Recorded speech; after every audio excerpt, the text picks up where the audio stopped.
Hello guys, welcome to my YouTube channel. मैं Devargh Mishra, second year student at NIT Trichy IS department, और आप देख रहे हैं मेरे YouTube channel Shivdev NIT Trichy. So इस चैनल की शुरुआत मैंने 2023 में करी थी, and back then I had only about 51 subscribers. So 51 subscribers से 1000 सब्सक्राइबर्स का जर्नी बहुत ही ज़्यादा अमेजिंग, एक्साइटिंग और काफ़ी ज़्यादा अप्स एंड डाउन से भरे थे। So thank you all lovely people for subscribing to this wonderful channel, और आगे ऐसे प्यार बनाए रखिए। और जितने भी व्यूअर्स हैं उन सबसे मैं कहूँगा कि इस चैनल को जल्दी से जल्दी सब्सक्राइब कर लीजिए, ताकि ऐसे ही इंटरेस्टिंग और इन्फॉर्मेटिव वीडियो सबसे पहले आप लोगों के पास आए। Thank you. सो अब इस वीडियो को शुरू करते हैं। तो जितने भी लोग इस वीडियो को देख रहे हो, सबसे पहले अपने आप को शाबाशी दो कि तुम्हारे वो 2 साल या 3 साल या जितने भी साल तुमने मेहनत करी है जेई के लिए, फाइनली तुम्हारे जेई की मेहनत का, तुम्हारे हार्डवर्क का जो है एक रिजल्ट का निकल करके आया। तुम अब फाइनली अपने ड्रीम कॉलेज को ज्वाइन करने वाले हो, और तुम्हारे पेरेंट्स भी इस चीज़ को लेकर, तुम्हारी इस अचीवमेंट को लेकर जो है तुम पे बहुत ज़्यादा प्राउड फील कर रहे होंगे। बट क्या तुम लोगों को पता है कि कॉलेज एडमिशन से पहले एक बहुत ही ज़्यादा इंपॉर्टेंट प्रोसेस होता है जिसको कहते हैं फिजिकल वेरिफिकेशन या फिजिकल रिपोर्टिंग। और अगर इस दौरान, यानी कि फिजिकल वेरिफिकेशन के दौरान, अगर तुम कोई भी 1, 2 या फिर कुछ डॉक्यूमेंट्स मिस कर जाते हो, तो तुम्हारे ये 2 साल 3 साल या 4 साल जितने भी साल तुमने मेहनत करी है वो चुटकियों में बेकार हो सकती है, और कॉलेज अथॉरिटी जो है वो तुम्हारी एडमिशन को कैंसिल कर सकती है। तो इस वीडियो को इन तक जरूर देखना, क्योंकि इस वीडियो में मैं वो सारे डॉक्यूमेंट्स बताने वाला हूँ जो तुम लोगों को चाहिए होगा फिजिकल वेरिफिकेशन या फिजिकल रिपोर्टिंग के दौरान। और साथ ही साथ मैं अपना एक्सपीरियंस भी शेयर करने वाला हूँ उस दिन का, फिजिकल वेरिफिकेशन के वाले दिन का, और कैसा था मेरा कॉलेज का पहला दिन जब मैं पहली बार यहाँ एनआईटी त्रिची में आया था। तो इस वीडियो को इन तक जरूर देखना, और अगर ये वीडियो पसंद आए तो इस वीडियो को लाइक ज़रूर करना और अपने सारे दोस्तों के बीच शेयर करना, ताकि उनको भी ये वैल्यूएबल इन्फॉर्मेशन टाइम से पता चल जाए। Thank you. तो अब बात करते हैं उन डॉक्यूमेंट्स की जो आपको अपने साथ रखने ही रखने चाहिए फिजिकल रिपोर्टिंग या फिजिकल वेरिफिकेशन के दौरान। और साथ ही साथ वो सारे डॉक्यूमेंट्स यहाँ डिस्प्ले भी हो रहे होंगे, तो जल्दी से जल्दी एक स्क्रीनशॉट ले लीजिए।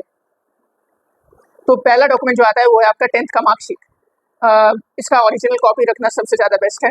12th का दूसरा डॉक्यूमेंट आता है आपका 12th का मार्कशीट, इसका भी ओरिजिनल कॉपी रखना बेस्ट है। जितने भी डॉक्यूमेंट्स बता रहा हूँ, अगर पॉसिबल हो तो उन सबका ओरिजिनल कॉपीज ही रखना चाहिए, वो सबसे ज़्यादा बेटर रहता है। तीसरा डॉक्यूमेंट जो है आपका आता है वो है आपका जेई मेन का admit card. 4th document is JEE Main score card, जिसके बेसिस पे आपको जो है वो सीट जो है वो मिला हुआ है कॉलेज के अंदर। Then it is also like safe to keep a seat allotment letter का प्रिंट आउट। आपको जो है अपने साथ 4 से 5 पासपोर्ट साइज फोटोज़ भी रखने चाहिए। और अगर आप किसी कैटेगरी से बिलोंग करते हैं, ओबीसी, एससी, एसटी, इन सबसे, तो आपको कैटेगरी सर्टिफिकेट भी रखना चाहिए। ध्यान रखने की बात यह है कि आपका जो कैटेगरी सर्टिफिकेट है वो इस साल का इशू किया हुआ होना चाहिए, ना कि पिछले साल या प्रीवियस ईयर्स वाला। इसके अलावा आपको मेडिकल सर्टिफिकेट भी रखना है, जो आपको जोसा के साइट पे मिल जाएगा, उसका फॉर्मेट जो है वो मिल जाएगा, उसको फिलअप करके आपको अपने पास रखना है। और हो सकता है, मैं तो कहूँगा कॉपीज़ भी रख लीजिए, क्योंकि वो कभी कभी फ्यूचर में भी काम आ जाती है।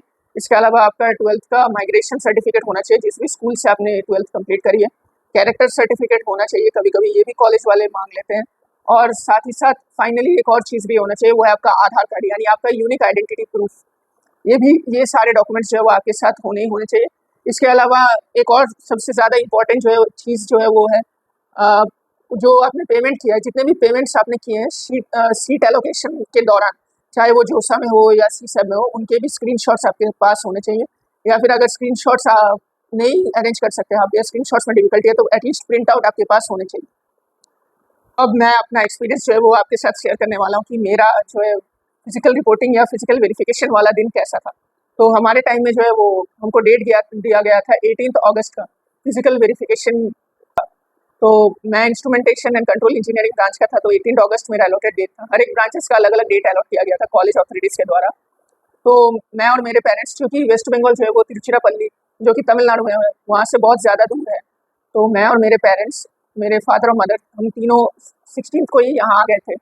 और हम लोगों ने जो है वो कोशिश करी थी कि आसपास कहीं एकोमोडेशन फैसिलिटीज़ मिल जाए, बट तब तक सारे गेस्ट हाउसेस फुल हो चुके थे, तो लोगों को यहाँ पास में तो कहीं एकोमोडेशन फैसिलिटीज़ नहीं मिली।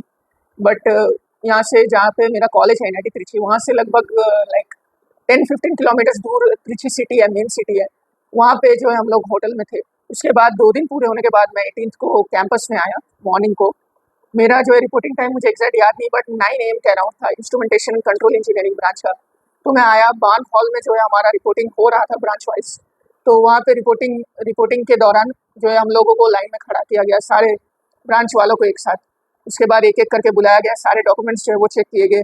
फिर हम लोगों को ओरिएंटेशन के लिए बैठाया गया, जहाँ पे professors, director of the college जो है वो एड्रेस स्पीच दिए, साथ ही साथ कॉलेज के सारे रूल्स और न्यू मतलब जो भी कॉलेज के लॉज होते हैं वो बताए गए। इसी के साथ ये यहाँ पे ये बार्न हॉल से हम लोगों को फिर जाना पड़ा ओरायन, जहाँ पे जो है हम लोगों को अपना हॉस्टल अलॉट किया गया और साथ ही साथ जो भी इम्पोर्टेंट डॉक्यूमेंट्स हैं वो प्रोवाइड किए गए, जैसे आईडी कार्ड तो नहीं, इम्पोर्टेंट डॉक्यूमेंट्स जो है वो प्रोवाइड किए गए। उसके बाद ओरायन में हम लोगों को हॉस्टल मिलने के बाद हम लोग अपने अपने हॉस्टल्स में आ गए और अपने अपने हॉस्टल्स में आने के बाद पेरेंट्स को जो है लाइक 2-3 दिन अलाउ किया गया था एकदम, मतलब स्टूडेंट के साथ अंदर। रात को वो उनको बाहर रहना था, बट पूरा दिन वो लोग साथ रह सकते थे और स्टूडेंट को हेल्प कर सकते थे। हमारे कॉलेज के केस में अलग अलग कॉलेजेस के अलग अलग नियम होते हैं, तो हमारे कॉलेजेस के केस में parents were allowed inside the hostels. तो मेरे और मेरे मम्मी पापा ने जो है मेरा पूरा रूम जो है वो एकदम मतलब अच्छे से तैयार कर दिया था। और इसके बाद जो है हमारा लाइक ऑलमोस्ट 1 वीक तक ओरिएंटेशन प्रोग्राम चला था, जहाँ पे बहुत सारे फेस्ट टाइप हुए थे, बहुत सारे इवेंट्स हुए थे, बहुत सारे फेमस लोग भी आए थे, काफ़ी सारे यूनिक शोज परफॉर्म किए गए थे। साथ ही साथ हम लोगों का जूनियर सीनियर इंटरेक्शन भी हुआ था, जहाँ पे हम लोग अपने डिपार्टमेंट के सीनियर से मिले थे, उनसे इंटरेक्शन किए थे, बात किए थे कि डिपार्टमेंट का क्या है, कैसा प्लेसमेंट सीन है, कैसा प्रॉप्स कैसे हैं, ये सारी बातें हुई थी। और मुझे मेरे केस में जो हॉस्टल मुझे अलॉट हुआ था फर्स्ट ईयर में वो था गार्नेट बी। तो अगर आप लोगों को पता हो कि गार्नेट जो है यूनाइटेड त्रिची के अंदर एक बहुत ही अच्छा हॉस्टल है, मतलब फैसिलिटीज़ बहुत ज़्यादा अच्छे हैं वहाँ पे फर्स्ट ईयर के मुकाबले। मतलब फर्स्ट ईयर वालों को जो मिल सकता है वो लाइक ऑलमोस्ट सारी सुविधाएं वहाँ मिल जाती है, काफ़ी अच्छा हॉस्टल है। और अगर आप लोगों को किसी भी चीज़ में कोई भी डाउट हो फिजिकल वेरिफिकेशन या फिजिकल रिपोर्टिंग के दौरान, तो आप मुझे कमेंट सेक्शन में ज़रूर बताना। मैं जल्द से जल्द आपको रिप्लाई करने की कोशिश करूँगा। और तब तक के लिए कीप लर्निंग, कीप ग्रोइंग, और इस चैनल को सब्सक्राइब जरूर कर लेना ताकि कोई भी वीडियो जो मैं अपलोड करूँ वो सबसे पहले आप लोगों के पास है। Thank you.